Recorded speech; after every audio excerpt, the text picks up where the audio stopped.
The 2026 World Cup is a massive undertaking, with 104 matches in 16 stadiums across 3 countries. It's the biggest football tournament on the planet that has ever happened.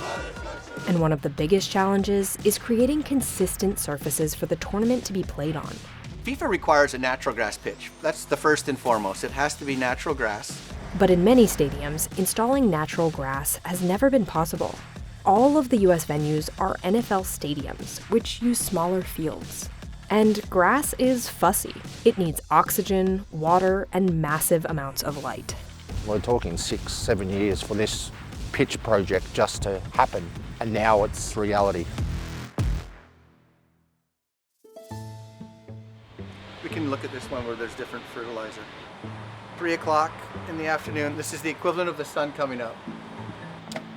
We're trying to find the balance of what's enough light to get the grass to grow, and when we traffic it, that it's going to hold up, because it's a living organism. You abuse it, it's going to die.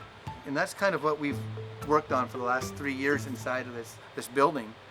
I've been doing sports turf research since fall of 1992, when I started working as a student at Michigan State University in preparation for the '94 World Cup. And I've been doing sports turf research pretty aggressively since then. If you talk to any player related in the World Cup, I'm pretty confident they would all say they would way rather play on natural grass. Especially ones that score a lot of goals and they want to run and do that knee slide to the flag. You don't want to be sliding on artificial turf and burning all the skin off your knees. This is the Bermuda grass. This is being used for the warm season stadiums. So Guadalajara, Monterrey, Kansas City, San Francisco, Miami, and in New York, New Jersey. What's unique about Bermuda grass is it grows by above ground runners that we call stolons. It also grows by rhizomes, which are below ground runners, and you can see them going below in the sand below here. And so this grass grows above ground and below ground, so when you do wear it out, it can fill in, but those rhizomes also act like anchors to stabilize that sand. In the cool season climates and in the dome stadiums, we're using Kentucky bluegrass and perennial ryegrass. And Kentucky bluegrass grows by rhizomes, but not the stolons. Not as aggressively as the Bermuda grass, but it grows by those, so you get some of that anchoring effect.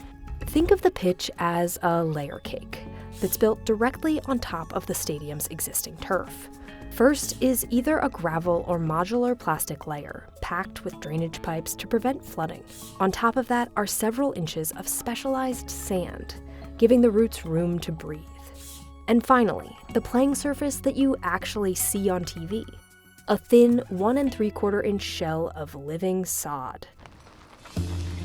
We want to make sure when that athlete's running and cutting, they're going to have the same feel of foot. We also do research to look at not just the athlete performance, but how does the ball bounce and roll on that surface as well. And so we want surfaces, even though they're different types of grass, to be as homogeneous and consistent and uniform as possible. Really tough to pull them out. We need a pair of pliers.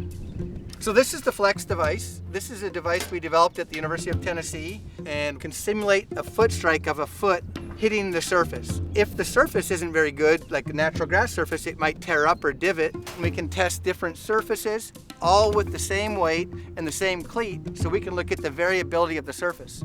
This has been really instrumental for us for 26. And then there's the matter of scaling the experiment across an entire continent.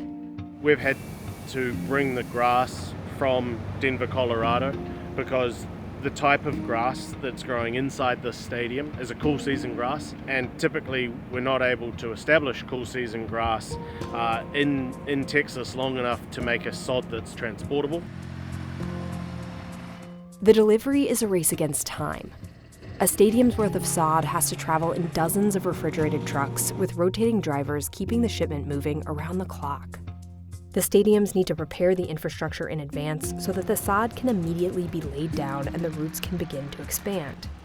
In some stadiums, like Dallas, accommodating all that infrastructure meant raising the entire pitch by more than a foot. There's many trucks that have come in and out of here over the last 2 months, that's for sure. Grass is a natural product, it's living, and we have to work with it, not against it. We're bringing it into an environment where it may not naturally kind of grow, so we need to care for it, treat it, and seeing it succeed. Typically we're looking around 12 hours that they'll be on, and then they'll be off for 12 hours. Because of the vast differences in stadium design and local climates, FIFA has to deploy a completely unique recipe for every single venue.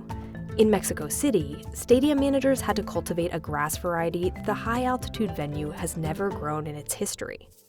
Across almost every American football venue, massive structural renovations had to be done to make a soccer pitch fit in the space. And in Houston, engineers had to compress the entire process to avoid disrupting the annual livestock show and rodeo. Currently, we see behind me, we're installing the pitch for the FIFA World Cup and the final. 2 days ago, we were in Philadelphia doing exactly the same process. Today, we've started Vancouver, so it's a huge, huge project. It's unforgiving, to be honest. It's just a really cool challenge to be a part of. Many of the stadiums will remove the grass after the World Cup ends. But researchers hope to prove that natural grass playing surfaces are possible across sports. I hope there's a legacy effect of this. We've done the research, we've done the evidence-based science behind what you can have, no matter what the sport is or what the level of sport is, you can have an ideal natural grass surface, whether you're little Mary playing soccer at 35 pounds to Bubba playing American football at 350 pounds. We can have a grass surface for anyone that wants to have it.